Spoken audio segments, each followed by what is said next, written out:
Selamat pagi siswa-siswi kelas 10 MIA dan 10 IS. Pagi hari ini kamu akan melanjutkan pembelajaran kamu tentang gerak melingkar berubah beraturan, yaitu untuk topik gerak melingkar horizontal dan gerak melingkar vertikal.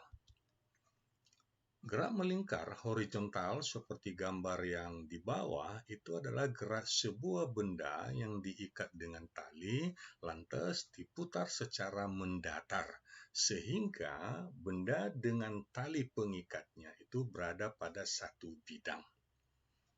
Kedua, gerak melingkar horizontal itu adalah gerak yang mengalami tegangan pada tali pengikatnya atau juga disebut dengan gaya sentripetal yang arahnya menuju ke pusat lingkaran ya, dan diimbangi oleh gaya yang arahnya menuju keluar yang kita sebut dengan gaya sentrifugal.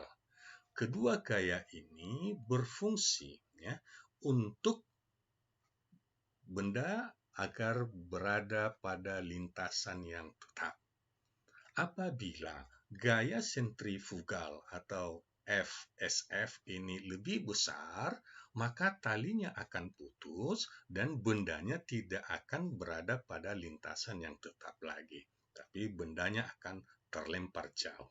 Ya, jadi supaya tetap pada lintasan horizontal, kedua gaya yang berlawanan ini harus sama besar.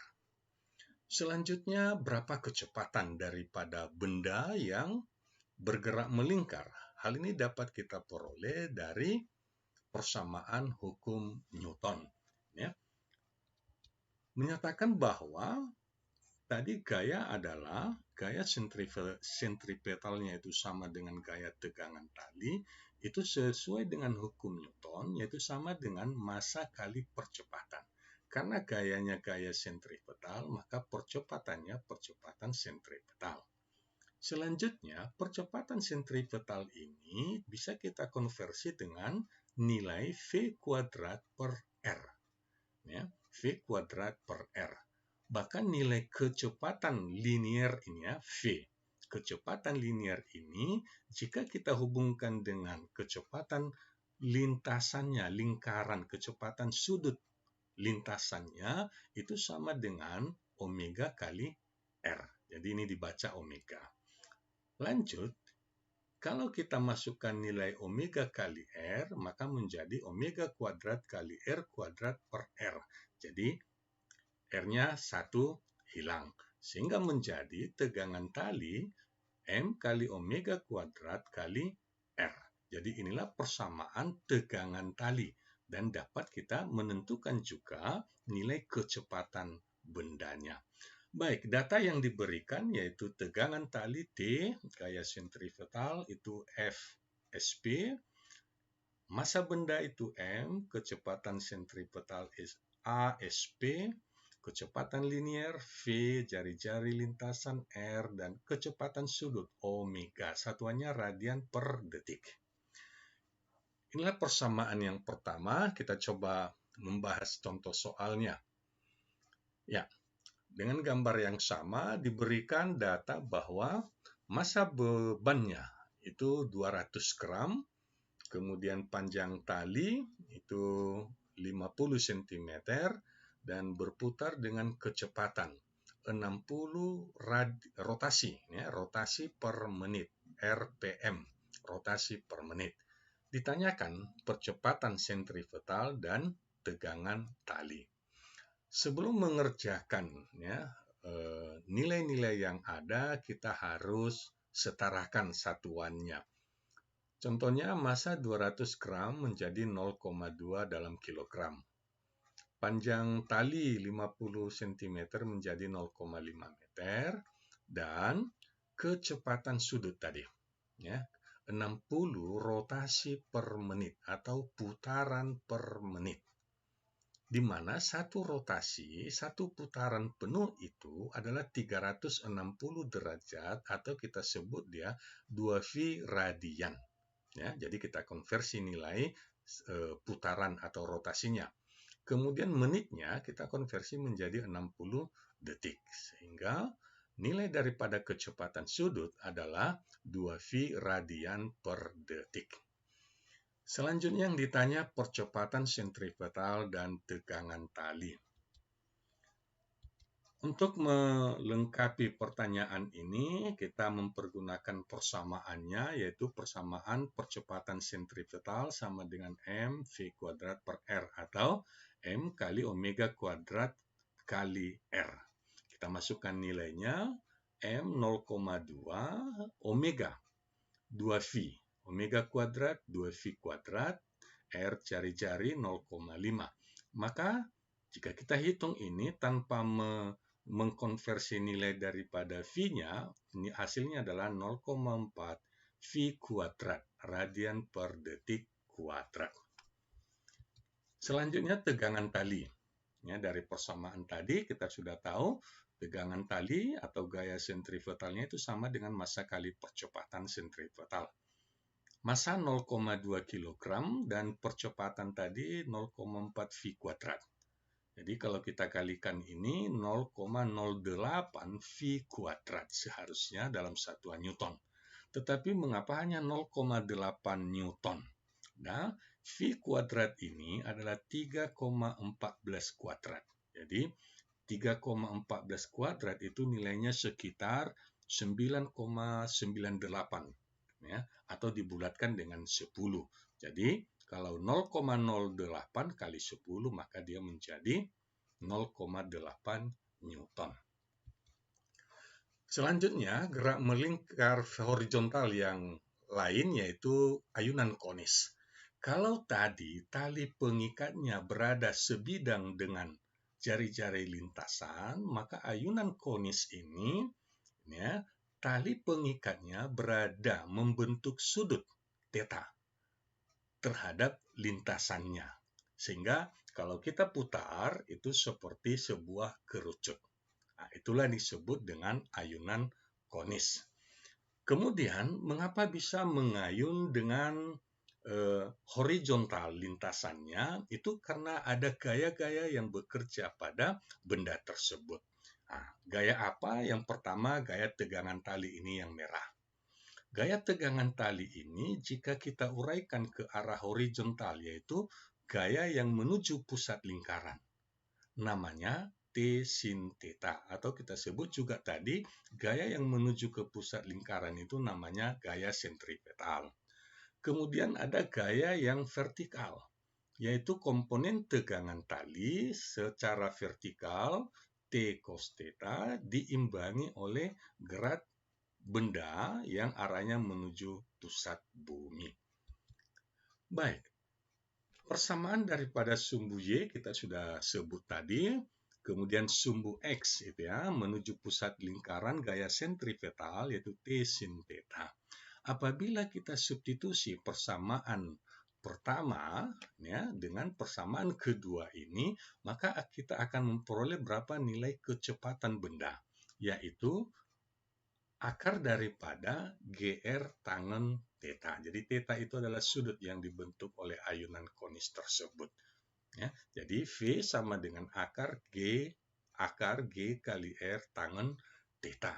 Jadi kecepatan benda pada ayunan konis nilainya V. Sebagai contoh, sebuah benda massa 500 gram terikat pada ujung tali panjangnya 50 cm. Jadi panjang talinya 50 cm vertikal, kemudian membentuk sudut ya, 37 derajat terhadap vertikal. Jadi ayunan tersebut membentuk sudut 37 derajat, maka di bagian bawah ya, di alasnya kalau itu kerucut adalah sebuah lingkaran. Yang ditanyakan adalah jari-jari lintasan dan tegangan tali serta kecepatan sudut putaran. Besaran yang diberikan massa 500 gram, 0,5 kg, panjang tali 50 cm, 0,5 meter, dan sudut 37 derajat.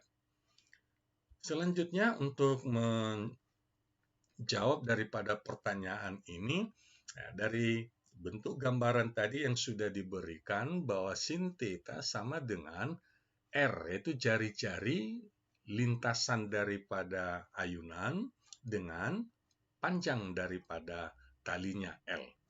Maka besar jari-jarinya adalah L sin theta. L tadi 0,5, sin theta sin 37 derajat itu 0,6, hasilnya 0,3 meter. Selanjutnya tegangan tali.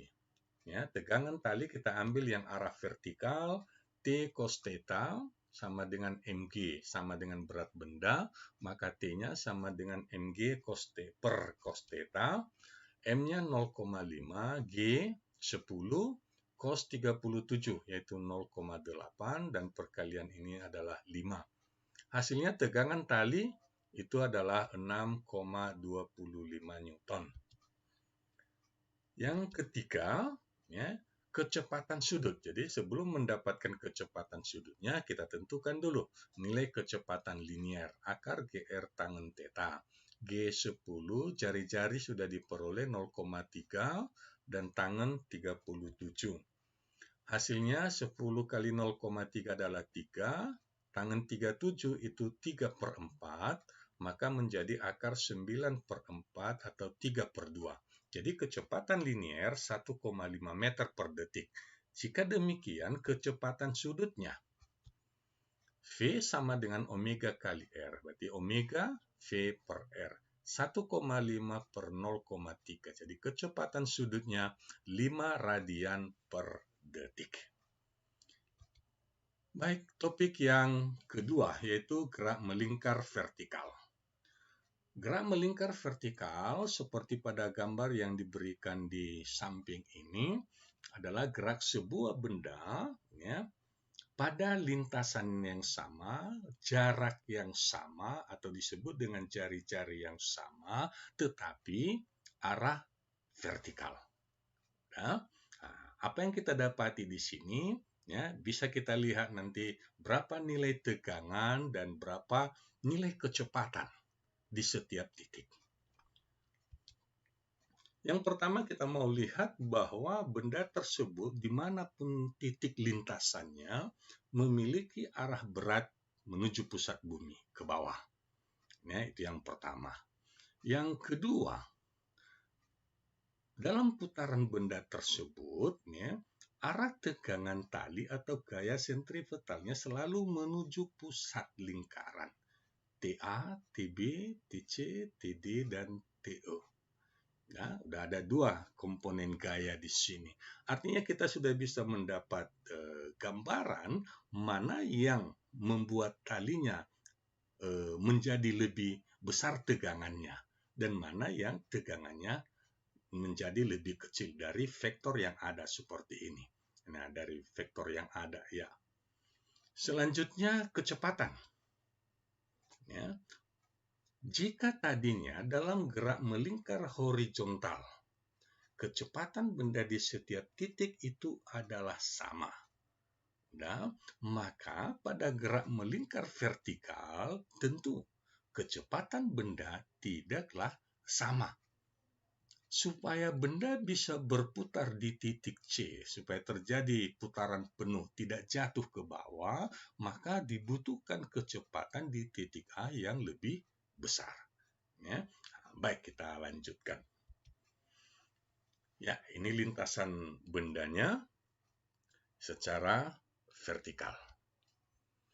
Jika benda berada di titik A, maka tegangan talinya seperti apa sifatnya? Ya, tegangan talinya TA berlawanan dengan berat benda, berarti dikurang. Ya, sigma gaya sama dengan MA atau MV kuadrat per R. Jadi ini persamaan tegangannya. Kemudian, berapa kecepatan minimum atau kelajuan minimum supaya di titik A ini ketika dia bergerak pada lintasan tertinggi, dia tidak jatuh ke bawah, tetapi bisa bergerak sehingga membentuk lintasan yang tetap.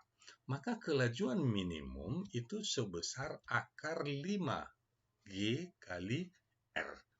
Ya, ini nilai kecepatan minimum di titik A supaya di titik C benda bisa bergerak pada lintasan yang tetap.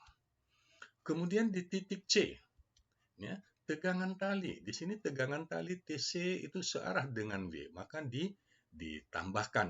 Nah, maka persamaan ini jumlah gaya DC tambah W itu sama dengan MA atau MV kuadrat per R.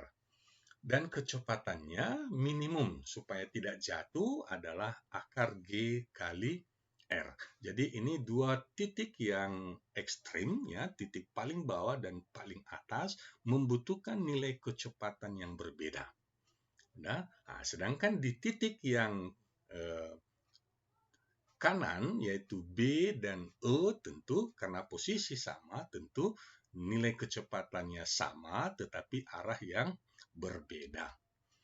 Ya, untuk menentukan, ya kita buat kembali gambarannya, maka di titik B atau di titik E, ya, tegangan tali di B dan tegangan tali di E itu sama.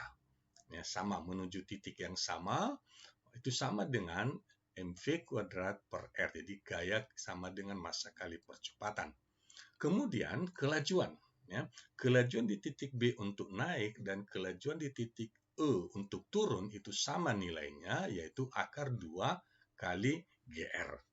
Nah, dan untuk titik tertentu, tegangan talinya, tegangan talinya yaitu TD searah dengan W. W di sini yang membentuk cos theta, membentuk sudut. Yang membentuk sudut, ya kalau ini diuraikan, maka sudut tetanya adalah cos theta. Jadi TD tambah W cos theta sama dengan MV kuadrat per R. Jadi inilah nilai tegangan tali untuk benda yang bergerak di setiap titik. Contoh yang akan kita pelajari di sini yaitu sebuah benda, bola masanya 200 gram, diikat pada seutas tali yang panjangnya 80 cm, lalu diputar vertikal. Ya, masanya 200 gram, panjangnya 80 cm. Anggap percepatan gravitasi 10 meter per detik kuadrat. Tentukan kecepatan dan tegangan di titik terendah serta kecepatan dan tegangan di titik tertinggi. Jadi titik A dan titik C. Massa benda kita konversi ke kilogram 0,2, jari-jarinya 80 menjadi 0,8 meter, gravitasi sudah. Ini yang ditanya kecepatan di titik terendah dan tegangan dan kecepatan titik tertinggi. Tegangan titik terendah dan titik tertinggi. Baik, dari persamaan yang sudah kita pelajari tadi, maka di titik terendah, ya, kecepatan tadi akar 5 kali GR. Ya, akar 5 kali G 10 kali jari-jarinya 0,8, berarti 10 kali 0,88 kali 5, 40. Jadi akar 40 yaitu 2 akar 10, itu kecepatan minimum. Kemudian tegangannya di titik terendah ini, di titik terendah, maka tegangannya dikurang dengan W sama dengan MV kuadrat per R. Jadi kita sederhanakan, pindahkan ini ke kanan menjadi ditambah MV kuadrat per R ditambah W. M 0,2 V. V tadi 2 akar 10, kalau kita kuadratkan menjadi 40, ya, per R. Udah 0,8. Kemudian minus W menjadi positif. W M kali G, massa kali gravitasi. Maka nilainya yaitu 10 tambah 2 yaitu 12 Newton. Inilah besar tegangan di titik A. Jadi itu tegangan terbesarnya. Di titik tertinggi, ya, kecepatan di titik tertinggi C, ya, maka kecepatannya yaitu akar GR, berarti akar 10 kali 8, berarti akar 8. 2 akar 2, itu kecepatan di titik C yang dibutuhkan minimal 2 akar 2. Nah, selanjutnya tegangan talinya TC searah dengan W, berarti ditambah sama dengan MV kuadrat per R. Karena TC yang ditanya, maka ini kita pindahkan ke kanan menjadi negatif. Nah, ini negatif WM kali G. Jadi, M kali V. Ya, kecepatan tadi 2 akar 2 kuadrat adalah 8. Kemudian R 0,8. Maka hasilnya adalah tegangan tali di titik C, itu maksudnya titik C ya. Tegangan tali di titik C adalah 0 Newton. Tetapi tetap ada kecepatannya sebesar 2 akar 2. Baik, bagi siswa-siswi kami sekalian, sampai di sini pembelajaran kita untuk gerak melingkar horizontal dan gerak melingkar vertikal. Apabila ada yang kurang dimengerti, boleh ditanyakan kepada kami. Terima kasih atas perhatian kamu semua. Sampai jumpa pada topik selanjutnya. Salam sehat untuk kamu semua.